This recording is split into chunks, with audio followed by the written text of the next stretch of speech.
Wala nang maraming paligoy-ligoy pa, diretso sa punto na. Maiksi lang ang komentaryo, pero diretso sa punto. Maraming kuro-kuro, may tiwali, may totoo.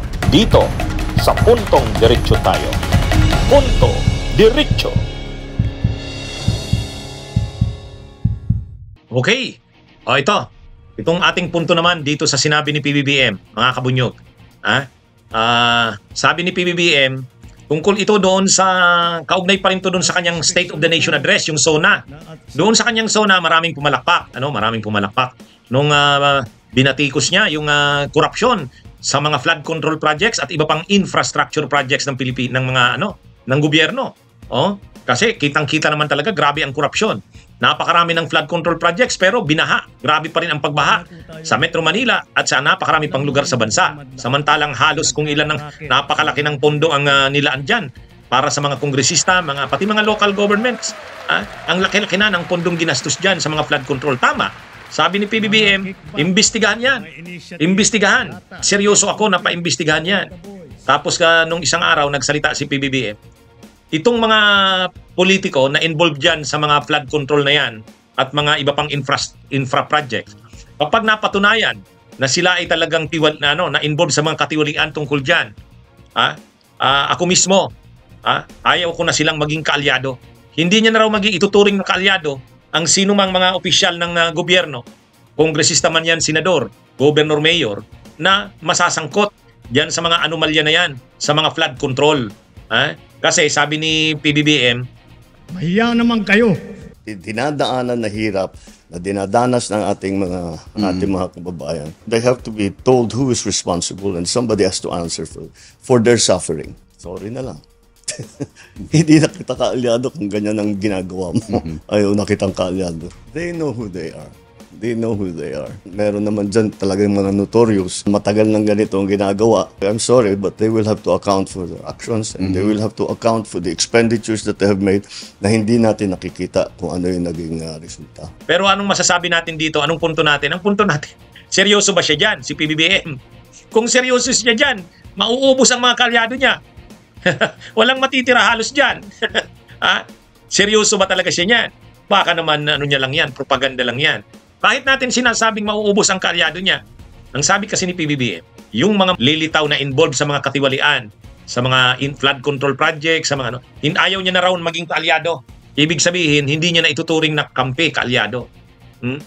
Ay kung seryoso siya dyan, halos lahat ng kongresista, halos lahat ng senador, kahit nga yung tinuturing niyang kaalyado, si Chis Escudero, ay 142.7 billion ang insertions. Ang tinuturing niyang kasamahan sa kaalyado sa supermajority sa Senado, si Joel Villanueva, 12 billion yung binigay ni Chis na napundo ng Bulacan, lugar ni Villanueva. At lalo na sa Kamara, halos lahat ng kongresista dyan, binusog yan ni Martin Romualdez. Binusog yan. Kaya nga sumusunod yan kung anong sabihin ni Martin Romualdez. Kasi anumang ipagawa ng administrasyon, ginagawa ng mga kongresista dahil busog sila sa mga proyekto, busog sila sa pondo, lalo na flood control at mga infra.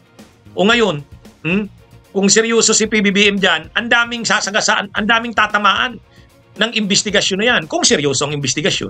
At kung sa investigasyon ay lilitaw nga na napakaraming kongresista, senador, mga politiko ang involved yan sa mga anomalya na yan sa flood control, handa ba si PBBM na hindi na nga ituring na kaalyado yung mga yan? O baka drama at propaganda lang yan? Kasi si Duterte noon, nung nagsasalita, nung nagsisimula pa lang yung kanyang administrasyon, ganun din ang pangako. Sabi ni Duterte, pag upo niya, ipapatigil ko ang mga mapaminsalang minahan. Lahat ng mga mining companies na hindi sumusunod sa batas, ipapasara ko. Lahat, mining is a sunset industry almost during the years to come. Yan ang tatrabahuin ko sa 6 years. Many will get mad. Many will get angry. Linagay niya ngayon si Gina Lopez. Linagay niya bilang DNR Secretary. Okay naman kasi talagang totoong environmentalist. Anong ginawa ni Gina Lopez? Dahil sa tingin niya, seryoso ang presidente sa order nito, pinadalhan ng notice ngayon ni Gina Lopez ang lahat ng mga mining companies na hindi susunod sa mga mining laws at kapag may nakitang mga violations, ipapasara niya. Ipapasara niya muna habang inaayos ang mga violations. Ginawa yun ni Gina Lopez. Anong nangyari? Tumawag kay Duterte yung mga yung mga politiko na mga miners. Sila Zamora may mining 'yan. Sila Villar may mining 'yan. Napakarami pang politiko na involved sa mining. Sila Gatchalian nasa mining 'yan. Yung mga Chinese na nag-finance ng kampanya ni Duterte, yun. Ngayon, anong gagawin ni Duterte? Maano niya ba yun? Mahihindian niya ba yung mga nag-finance ng kampanya niya? Mga kaalyado niya? Hindi. So anong nangyari? Tinanggal si Gina Lopez. Hindi naman tinanggal. Hindi na-confirm. Kung seryoso si Duterte yun, kaya niya namang sabihan yung mga kongresista at senador. Hawak niya naman yun. Ilusot niyo yan si Gina Lopez. Talagang yan ang gusto kong maging secretary ng DNR. Wala. Hindi na tinulungan ni Duterte. Kaya hindi na-confirm. Nung hindi ma-confirm, masama ang loob ni Gina, frustrated siya. Kala niya talagang mababa, seryoso ang presidente na sugpuin ang paninira sa environment. Yung pala hindi, pinabayaan siya ni Duterte. Bakit? Kasi hindi kayang banggain ni Duterte yung mga interest ng mga politikong kaalyado niya. Ganon din ang nangyari sa agrarian reform. Ang pangako ni Duterte, yung mga malalawak na lupain na hindi nakukover ng CARP, iko-cover na yan ng CARP dito sa ilalim ng bagong sekretary na tinalaga niya. Sinong inilagay ni Duterte? Si Kapaing Mariano, aktivista yan na militanting magsasaka. Okay, akala naman nila Mariano, seryoso nga si Duterte. So pinadalhan din ng notice nila Mariano yung mga landowners na mayayaman, malalaki ang lupa. Sinasabing covered na ng land reform ang lupa nyo. Ang problema, mga politiko yun, mga gobernador, mayors yun, congressmen. Tumawag kay Duterte. Talaga bang seryoso ka, Mr. President? Kukunin na itong mga lupa namin. Sinulatan kami ni Kapaing Mariano, sekretary ng... Nung bandang uli, anong nangyari? Katulad din ang nangyari kay Gina Lopez. Hindi rin na-confirm ng CA yung appointment. Wala na. Ibig sabihin, sa simula, sabi ni Duterte, ganitong gagawin niya, pero sa bandang uli, paggalaw ng mga hindi niya naman nakontra. Hindi niya kayang kontrahin. Kaya ano na lang ang isinulong ni Duterte na programa? Yung war on drugs. Yung mga pagpatay. Yun na lang. Pero yung pagsugpo sa korupsyon, yung pagsugpo sa mga illegal, yung mga destructive mining, yung pagbibigay sa mga magsasaka ng mga lupa, wala, hindi nagawa yun. Ito kay PBBM.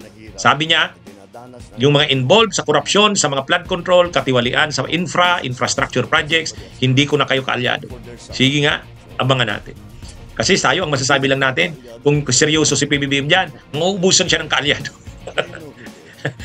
Maubusan siya. Yung mga pumalakpak mismo sa kanya nung nagsasalita siya, yun ang mga involved mismo sa mga irregularidad, korupsyon, sa flood control infra projects. Yan ang totoo. Yan po ang ating Ponto Diretso. Bunyog, halikan na kasama ka. Bunyog, kapag buklod ay may pag-asa. Luzon, Visayas, Mindanao, isa ang pananaw.